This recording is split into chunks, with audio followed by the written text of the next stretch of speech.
Arctic Star Exploration, operated by a team of proven mine finders, is focused on diamonds in Finland and the Northwest Territories of Canada. Work programs are underway in Finland and Canada. Arctic Star trades on the TSX Venture Exchange symbol ADD, on Frankfurt symbol 82A1, and the OTCQB symbol ASDZF. Please visit our website arcticstar.ca or call us at 604-689-1799.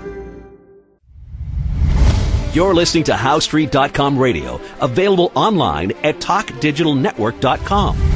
Welcome to HowStreet.com radio, the online source for market opinions. Here is Jim Goddard. My guest is home ownership consultant Ross Kay from thewealthyhomeowner.ca. Welcome back to the show, Ross. And thanks for having me back, Jim. Ross, the most recent mortgage data from the Bank of Canada for December said mortgage credit grew another 3.1% in 2018. What should we expect to see this year? And did mortgage credit actually grow? Yeah, so mortgage credit, we wouldn't use the term grow. What we would say is mortgage credit has been declining. So we, as we said on other shows, we measure mortgage credit differently than how everyone else is measuring it. We would say that peak mortgage credit, so the peak mortgage credit was actually recorded back in August of 2016. Now, your listeners in Vancouver would understand that in the spring of 2016, your peak number of homes were selling in the Vancouver area, and those houses were selling at the highest price of the nation. So the average selling price in Vancouver was well over $1 million prior to in the first and second quarter of 2016. So that results in a lot of mortgage debt being booked. Now, we have to take into consideration the foreign buyers that were buying in Vancouver, so that Vancouver's share of the total mortgage debt would not be as high as it should be with the kind of transactional volume that was taking place. But then again, Toronto was busy at that time too, so that was sort of offsetting it. But we would say the way that we measure mortgage debt, the peak mortgage debt was actually recorded in August of 2016. The following month, in September, was when the mortgage debt started to turn negative, the way that we calculate it. Now, we calculate mortgage debt the same way that we calculate housing markets, same way we calculate house prices. So our interpretation of mortgage debt is totally different than what the Bank of Canada would be talking about. The Bank of Canada was talking about mortgage debt growing 3.1% in December. At the same time, we're saying the amount of mortgage debt being booked is 29%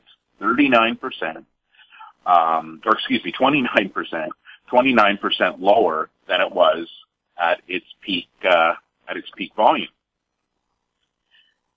So you have to look at this mortgage data from the perspective of how it impacts prices. Now, of course, to understand how it impacts prices, at the same time that mortgage debt being booked has dropped 29%, the Canadian average, the average transactional volume at the Canadian Real Estate Association supposedly for existing resale homes only dropped 17%.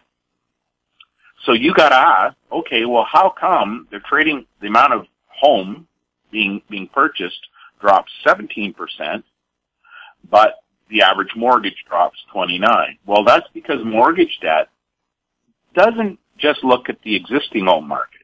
Mortgage debt is also fueled by the new homes market. And this is one of the misnomers about mortgage debt and mortgage debt growth that really needs to be stopped by the OSFI and the Bank of Canada. Because if Canada isn't booking enough mortgage debt to keep building brand new homes, we have a major problem. We are already in, as we said on other shows, traditionally, this is a recession.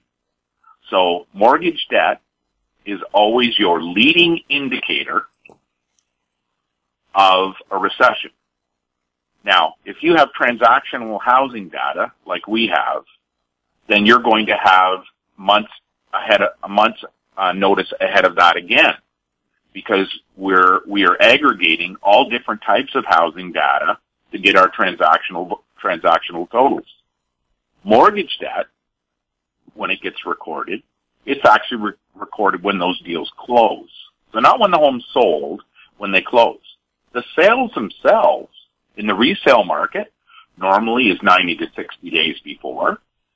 In the new homes market, it can be anywhere from a year to 5 years before. So when you are aggregating all your information about a housing market, you have to take all of that into consideration. And then when the mortgage debt rolls over, you can go back and you can check your calculations to see if they were out by a week or 2 weeks. But that's the only difference we're talking about here. It's never enough that it's going to matter. So that's really the component about this mortgage debt discussion. And what you brought up is a really important point about a housing market. When governments make a change to a policy, okay, we'll use the same discussion point we used in last week's show, Jim, the one about Jim Flaherty in 2012. So back in 2012, Jim Flaherty reduced maximum amortizations from 30 years to 25 years. He changed, if you're purchasing home over $1 million, you could no longer get CMHC insurance for it. He made the maximum. He set a firm maximum on gross debt service and total debt service of 39% on gross debt service. I believe it was 42% on total debt service. And he put all of these rules in place effective as of, I think it was around July the 11th, something of that nature, of 2012. Well, what happened then was immediately home sales started to cool. So July was the very first month where you had year-over-year negative monthly home sales.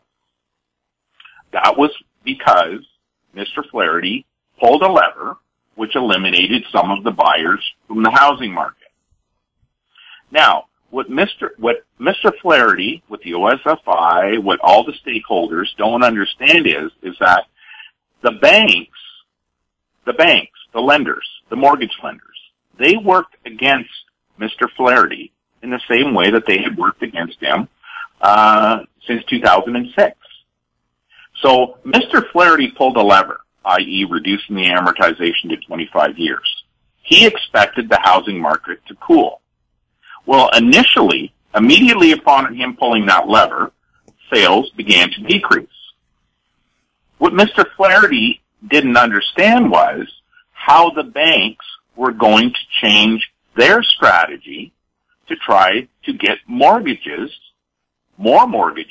booked at their bank, which meant more home sales. So if you watched how the banks have interacted with the Bank of Canada decisions for a couple of decades, you come to the understanding that the banks shift their strategy every time the Bank of Canada shifts it. In other words, Mr. Flaherty in 2012 fully expected that the banks would respond to changes to the Bank of Canada rate in the same way that they had responded prior to him dropping amortizations to 25 years and having gross debt service at 39% and no million dollar home sales for CMHC insurance. He expected the banks would act exactly the same as they always did. Well, of course they didn't. Because in the meantime, as interest rates dropped, the posted 5-year rate at the Canadian banks, which generally, historically, is tied to bond yields, it only dropped 0.1%. Mr. Flaherty fully expected the banks to drop their posted rate more than that, because historically they did. But what the banks did, the banks secretly, or in quiet, reduced their discounted rate, the discounted rate that you could get on a 5-year mortgage, at a greater percentage than they had prior to Mr. Flaherty's decision. So what they did was the banks had a posted rate at about 5.14%, but you could go to the bank and get their discounted rate, which was substantially cheaper than that. And the banks used that tool to get people into the market again. Oh, interest rates are going to be rising. Mr. Flaherty did not expect that the interest rates in July of 2013, a year later, would actually go up. The discounted mortgage rate began to increase by the banks. Mr. Flaherty had no way of knowing that the banks were going to do that because historically they had never taken that action before.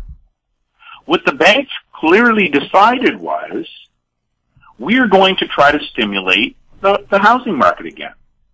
What we're going to do is we're going to tell everyone we're going to raise rates. We're going to have the economists go out there and talk about people are going to pull forward their sales. Oh, rates are rising, so people are going to rush out and buy. Do you remember those news headline, Jim? Back then, all the news headlines about, oh, you better go out and buy now before interest rates go up? Well, they're all over the newspaper if you go back and check. So what the banks changed their strategy. So what you had is you had Mr. Flaherty pulling a lever that he expected to see certain outcomes result in the housing market, but he didn't know that when he pulled that lever, the banks were going to pull another lever, and they were going to move that lever in a direction they didn't normally move it. This is the exact same thing that happened with the OSFI. When Mr. Rudin acted, he acted because the banks had changed their practices when Mr. Flaherty changed the rules in 2012. Mr. Rudin had watched repeatedly each time the government had tried to constrain lending that the banks did everything in their power to do the opposite. They wanted to get their CEOs higher profit margins, booking more mortgages at their banks, using CMHC insurance to do it, so there was no risk to the bank. And every single time they tried to slow credit, the banks were moving levers to speed that credit back up again. That forced the OSFI to take action in 2016, heading into 2017, with first-time buyers. That was the final straw that caused Mr. Rudin to act to curb the banks. Mr. Rudin wasn't thinking, he never would have believed that he would have pulled a lever, B20, mortgage qualification rate, and then that the banks would not in turn change their strategy once again to protect their profits. What the banks did was, as anybody who's been tracking interest rates over the last few months have watched, when the Bank of Canada raised its overnight rate, all of a sudden the 5-year posted rate at the Canadian banks didn't go up. Those rates didn't go up. That changed another historical trend that had been followed for decades. The banks changed the lever. The other lever the bank pulled was they reduced mortgage discount, or they made mortgage discount rates not as aggressive. So the effective rate that you could obtain, i.e. the 5-year discounted rate, went up. The mortgage qualification rate is based on the 5-year bank posted rate. So what they did is they left that alone so people could go into their bank and the bank could qualify them for a mortgage at the maximum amount possible. Then the people went out shopping. The people didn't know that the discount had been shrunk. They were paying more interest. It no longer mattered to the bank because the bank still had to qualify them at the higher rate. So the bank pulled another lever to try to override what the OSFI was doing once again. Now, they're not going to be as successful this time, but the fact of the matter is this is another lever that was pulled. What the politicians have a problem with is they don't understand that they pull a lever expecting a consequence, but all the other levers that are out there get moved the second they move theirs. Those other levers don't stay set. Anyone who goes back and tracks from July the 11th of 2012, when those new rules came into place, until the spring of 2017, is going to have the best historical record of manipulation of all the different levers by all the different players, and how, when one lever is pulled, 2 or 3 other levers immediately get switched to work in someone else's favor. What I want your listeners to understand is all of these levers are being pulled against the best interest of the consumer, against the best interest of the home buyer, against the best interest of the homeowner. When you hear comments about mortgage debt being up 3.1%, and then you hear me talking on the show, well, mortgage debt is really down 29%. I'm talking about the amount of mortgages that are being booked so people can close on their properties. That means all the new homes that are built and closed, all the existing homes that are traded from one family to the next, and even all of the homes which first-time buyers are coming into the market and buying for the very first time as a brand new buyer. All of that information comes up in mortgage origination data. Yet, if you Google mortgage originations in Canada, there is no chart that exists. The only chart that comes up is the Bank of Canada, which shows a 3.1% year-over-year increase in December. At the same time, we're recording a 29% drop off peak mortgage debt. 2 totally different ways of reading very similar data. So our data is calculated with the same data set that the Bank of Canada uses in their calculations. The exact same data set. So you've got your quarterly reports from all of the major banks, all the major credit unions. You've got all of this aggregated data. The Bank of Canada just reads it differently than what we read, because we're trying to read it with how it interacts with the housing market. And what we're reading right now, Jim, is mortgage debt is 29% lower than it was at peak. This is a 27-month consecutive months of declining mortgage debt being booked, which is a record. And now you need to hear the rest of the story at some other time. We'll have more with Ross Kay right after this.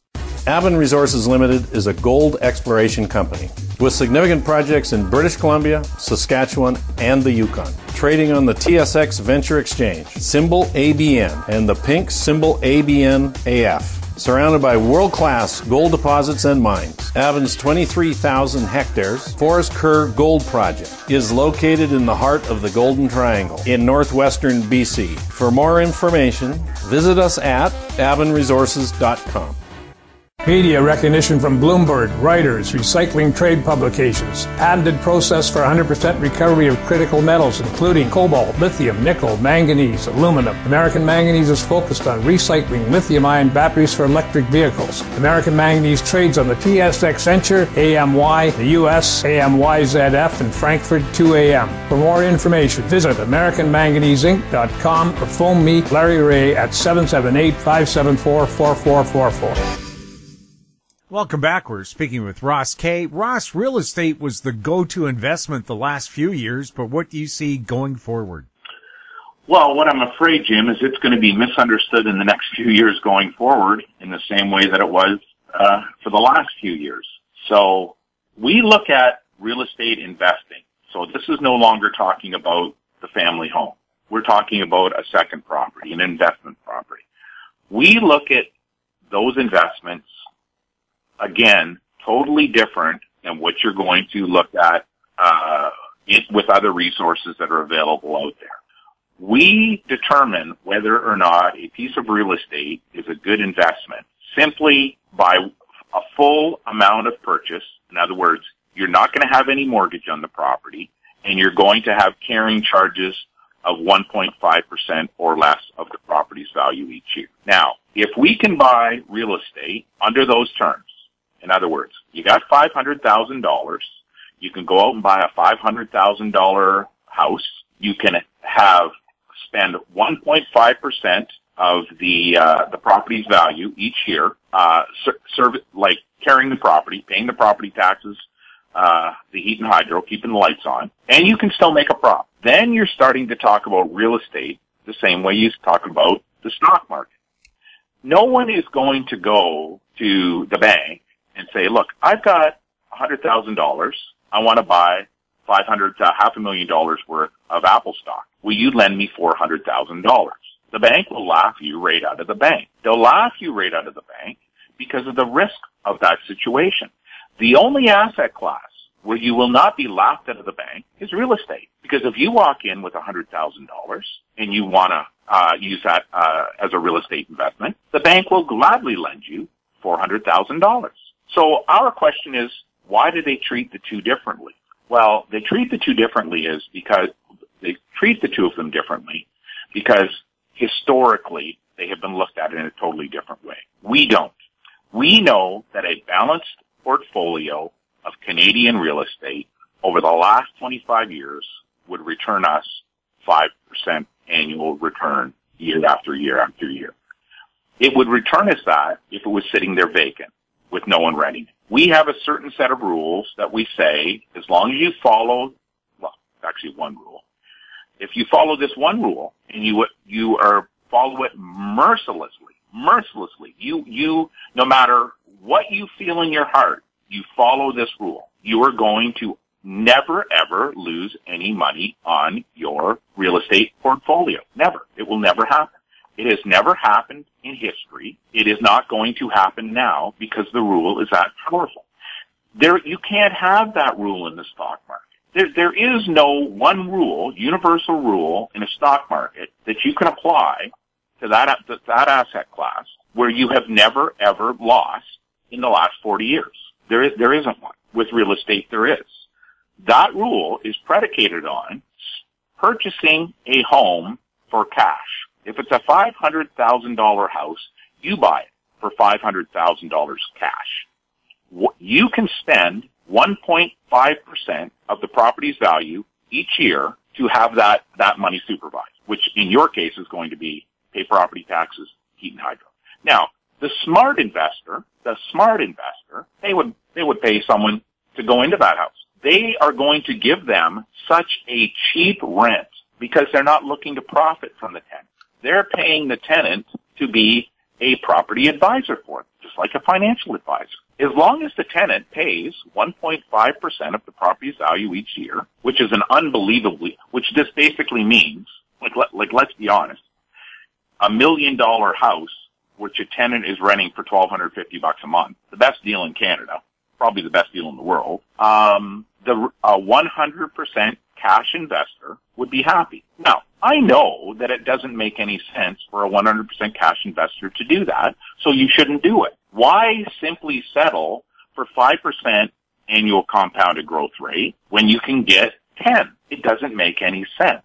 In other words, if you reduce your investment by half, you fund the property with 50% down, then you can double your return on your investment because you're only investing $250,000. You're going to still return the same 5% cumulative annual house price growth on the full value of the property that you purchased. Now, I'm not recommending that anybody goes out there right now and purchases investment real estate No more than I'm recommending anyone right now goes out and purchases a home. And that includes those people located in Quebec, because your housing market is correcting. So the main benefit of knowing where a housing market is going to go is that you get an opportunity to buy in the trough of the market. You're not buying at the peak or the years that lead up to the peak. After the peak's been crossed and the prices have dropped back down again, you're going to wait till there's some level, some price depreciation where your risk is virtually zero on real estate, whether you're a homeowner or you're a landlord. That's how, over the next 25 years, you can pretty much count on that 5% compounded annual growth rate. It could be more, but it's not going to be less, as long as you buy in the trough of the market. So, what I think going forward is going to happen with real estate investing, Jim, is a lot of these real estate investment networks that have been out there for the last couple of decades, which have succeeded only because interest rates have been falling, the credibility of the people who are offering these programs is going to be debunked. In other words, if it doesn't work when interest rates are rising, then it's obviously a program. It's not an investment program. There's certainly no question that there's not a stockbroker in Canada or a financial planner in Canada who doesn't say that you can get into the stock market at any time. What's different about the housing market is, because you have such a huge lead time of a warning, you can get into the market within a 6-month window where you're always going to be purchasing at the bottom of the market. Or, when you do purchase, you know where the bottom is going to be. And I think, Jim, that's what's going to change going forward. Whether that comes about as someone launches an algorithm that is able to forecast these sort of things, and it gets picked up on, which, that's going to take another decade. Or the people that have been out there selling these programs for the last couple of decades get debunked. When you can sit back and tell someone, look, you can take $500,000, buy a home for cash, let the home sit vacant, and I can tell you where you can buy and you're going to make 5% a year on the property. Someone will house sit and cover your taxes and your heat and hydro.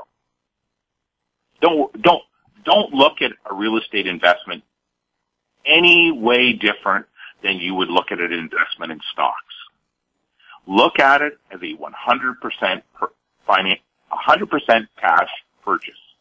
If it doesn't make sense at 100% cash, don't do it.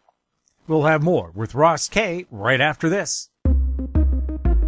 Hi, I'm Douglas Mason, President and CEO of Rainy Mountain Royalty Corp., RMO, on the TSX Venture Exchange. Rainy Mountain Royalty Corp. is a Canadian-based mineral exploration project generator. The company currently holds multiple property interests in Ontario with joint venture partners and is seeking further joint venture partners for other drill-ready properties in our portfolio. For more information, please visit our website at rmroyalty.com or call me at 604-922-2030. Don't miss out. Stay informed. Receive the HowStreet.com weekly recap with thought-provoking podcasts, radio, and articles delivered to your inbox. Sign up for the HowStreet.com weekly recap on our homepage at HowStreet.com.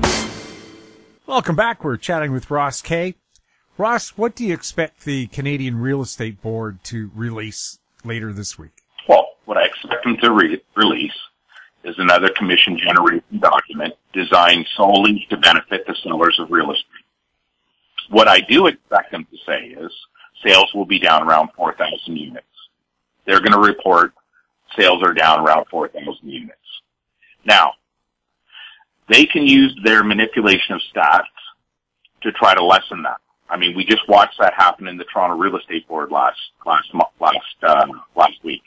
We saw they dropped the previous year's sales making this year's look more favorable.